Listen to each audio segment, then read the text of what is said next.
மித்ரா, எனக்கு அந்த பாரதி பேசுறதெல்லாம் நினைக்கும் போது ரொம்ப பயமா தான் இருக்கு. கொஞ்சம் கூட யோசிக்காம எல்லார் முன்னாடியுமே உன்னை பத்தின ப்ரூஃப் கொடுக்கறேன்னு மிரட்டுறா. எனக்கு என்ன பயம்னா, ஆதிக்கும் பாரதிக்கும் ஏற்கனவே கல்யாணம் ஆயிடுச்சுங்கிற விஷயம் பாட்டிக்கு தெரிஞ்சா பாட்டி கண்டிப்பா இந்த கல்யாணத்துக்கு ஒத்துக்கவே மாட்டாங்க. எனக்கு அதை சொல்லிடுவாளோன்னு தான் ஒரே பயமாவே இருக்கு. நந்தினி, அப்படி நடக்கிறதுக்கு மட்டும் சான்ஸே இல்ல. ஆதி கிட்ட பாரதி நான் தான் உன் பொண்டாட்டின்னு சொன்னா ஆதியோட உயிருக்கே ஆபத்துன்னு டாக்டர் சொல்லிருக்காரு. அதனால அவ கண்டிப்பா அந்த முடிவுக்கு மட்டும் போகவே மாட்டான். நீ சொல்றதெல்லாம் கரெக்ட் தான் மித்ரா. ஆனா அவ ஏதோ ஆதாரத்தை கொடுக்க போறேன்னு பூச்சாண்டி காமிச்சிட்டு இருக்கால, அதுக்கு ஏதாவது பண்ணி ஆகணும். இல்லன்னா தேவையில்லாத பிரச்சனை தான் வருமே. நாளைக்கு காலையில கல்யாணத்தை வச்சுக்கிட்டு அவ இப்படி எல்லாம் யோசிக்க வச்சுட்டாலே நினைக்கிறப்பதான் எனக்கு அப்படியே ஆத்திரம் பத்திக்கிட்டு வருது.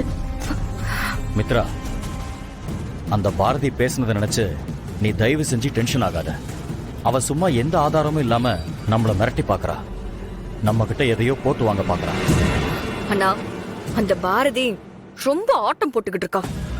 எல்லாரும் முன்னாடி அவ பேசினதை கேட்டு எனக்கு அசிங்கமா போச்சு. அவளை இப்படியே விடுறது கண்டிப்பா பிரச்சனைதான். அவ கண்டிப்பா எனக்கு எதிரா ஏதாவது ஒரு ஆதாரத்தை பாட்டிக்கிட்டையும் ஆதிக்கிட்டையும் குடுக்கறதுக்கு ட்ரை பண்ணிக்கிட்டே தான் இருப்பா. ஆனா அதுக்கு முன்னாடி நாம முந்திக்கணும். அவ எந்த ஆதாரத்தையும் குடுக்கறதுக்கு வழி இல்லாம அவளை இந்த மண்டபத்தை விட்டு வெளியில அனுப்புற மாதிரி ஏதாவது பண்ணி ஆகணும்னா. நீ சொல்றது சரிதான் மித்ரா. ஆனா என்ன பண்ண போறோம்? நீ ஏதாவது பிளான் வச்சிருக்கியா? பிளான் இருக்குண்ணா. நந்தினி, சொல்லு மித்ரா. நீ இந்த ஜுவல் பாக்ஸ் எடுத்துட்டு போய் பாரதியோட ரூம்ல இருக்கிற அவ பேக்ல மட்டும் வச்சுட்டு வந்துரு. போ மித்ரா, நீங்க ரெண்டு பேரும் எப்ப பார்த்தாலும் என்ன வச்சு எல்லா விஷயத்தையும் டெஸ்ட் பண்ணிட்டே இருக்கீங்க. அன்னைக்கு அப்படிதான் பாரதிக்கு ஷாக் அடிக்கும்னு வீட்ல பிளான் பண்ணி கடைசியில எனக்கு ஷாக் அடிச்சதுதான் மிச்சமே. இப்ப பாரதியோட ரூம்ல போய் நகையை வச்சுட்டு வான்னு சொல்றேன். எப்ப பார்த்தாலும் நானே டெஸ்ட் எலி மாதிரி ஆயிட்டு இருக்கேன். இதெல்லாம் ஒண்ணு சாதாரண விஷயம் கிடையாது. மாட்டிக்கிட்டா பெரிய பிரச்சனை ஆயிடும். நீ சாதாரணமா சொல்லிட்ட.